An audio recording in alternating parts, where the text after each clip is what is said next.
ரசப்பொடி ஒரு வாரத்துக்கு தேவையான அளவு நம்ம பொடி பண்ணி வச்சுக்கிட்டோம்னா ரசம் நல்லா வாசனையாக இருக்கும்.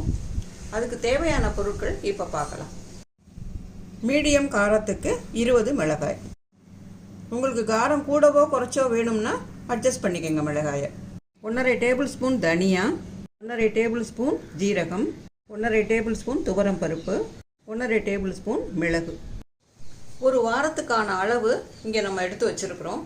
உங்களுக்கு ஒரு மாதத்துக்கானது தேவைப்பட்டதுன்னா இதை 4 பங்காக சேர்த்து எடுத்து பிடிச்சி வச்சுக்கோங்க. எண்ணெய் சட்டியை சூடு பண்ணி முதல்ல துவரம் பருப்பை சேர்த்துக்கலாம்.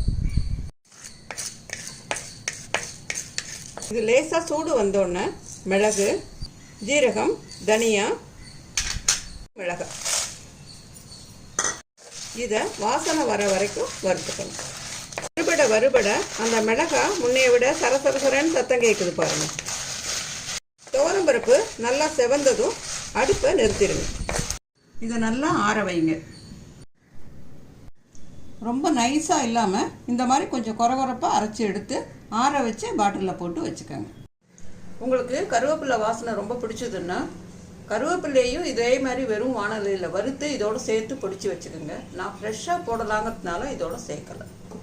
பருப்பு ரசம் வைக்கும்போது இந்த பொடியோட பெருங்காயம் சேர்த்து ரசம் வைங்க.